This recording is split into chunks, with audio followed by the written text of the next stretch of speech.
Classic versions of Santa Claus as gift giver goes back in time to Kriss Kringle as gift giver. Earlier versions of Kriss Kringle were derived from an Americanization of the German Christkindl. Christkindl or Christkindl, German for Christchild as gift giver. Earlier versions of Santa Claus. Classic versions of Santa Claus. There are many stories, artworks, legends, poems, and songs about how Santa's classic Christmas helper and gift giver was an angelic, beautiful, blonde-haired Christchild. Together they would travel all over the world to give gifts to good boys and girls.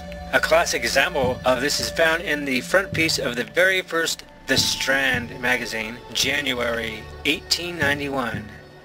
There is a depiction of a small blonde female Santa Claus who holds a Christmas tree in her hands as she descends out of the woods to a town below.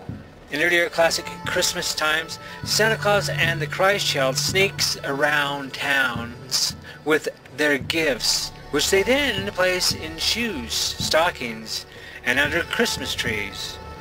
That's why the Christchild is one of Santa's little helpers. In some cases, the Christchild goes from town to town, house to house, in different guises, in order to test people who don't know who he is. Thus he appears as a poor person, beggar, leper, man that is sad-looking, a young child in need of help, and so on. In earlier centuries, the Christchild, or an adult Christ, was said and believed to be outgoing from place to place, sometimes in different guises or costumes, like on Halloween, when kids go door to door, trick-or-treating. Except in these cases, he is believed by monks or different church people to come at times when they didn't know when he would come. Monks thus believed that Christ would appear to test them to see if they would be kind and good to people they didn't know, to see if they would feed Christ, who may be guised as a poor person, the needy, hungry, sick, or as a pilgrim on a pilgrimage. They had these rules at the monasteries that they should greet all people as if they could be Christ in these different types of costumes or guises. That's why centuries after these times, in classic Christmas times, there are legends and old stories like the one related by Elias Trout, who says that on Christmas Eve, the Christchild wanders all over the world, going from castle to hovel, up hill and down valleys, in search of the good and deserving. He pleads for help at various homes he enters, usually appearing as a beggar or humble wanderer. Thus, because of these types of traditions and stories, beggars were rarely turned away on Christmas Eve. An aid that one might render to beggars was and still is looked upon as hospitality shown to Christ. Following close upon this custom came the now universal one of bestowing charity to the poor at Christmas time.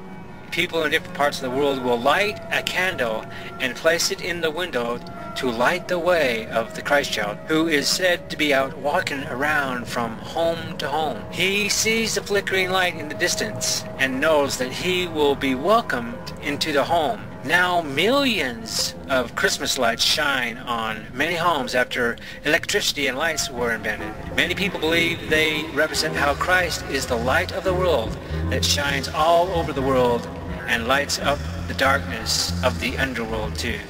Some classic Christmas traditions tell how kids would say their prayers, do as many good deeds as they could, and help their parents so that they could collect as many strands of straw as they could, which represent each good thing done. These strands of straw would be laid down in a special place where the Christchild would lay down on when he comes to visit on Christmas. Thus, if they were good boys and girls, they would have a lot of straw that would create a soft bed-like place for the Christchild.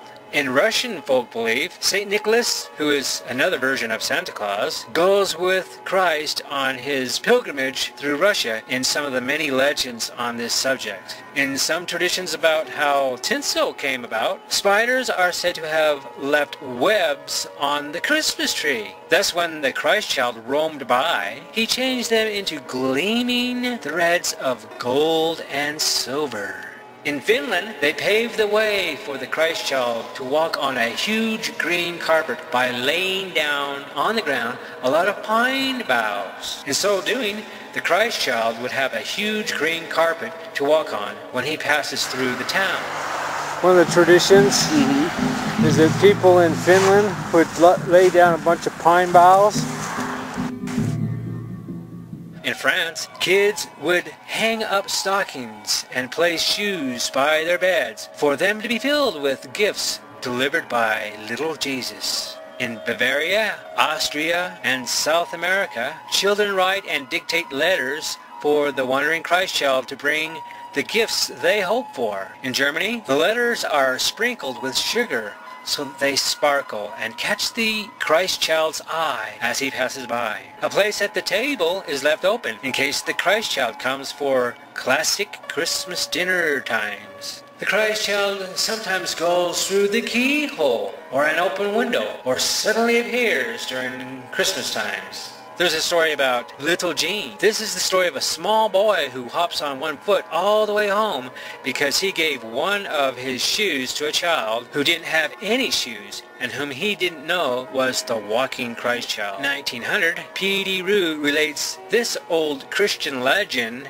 how that Christ, during the 40 days between his resurrection and his ascension, walked with unequal giant strides over the earth, and that wherever he set down his foot, a church must be built in the sequel of time. Should this pious story be truthful, it would be evident that Christ strode over our hemisphere in many directions.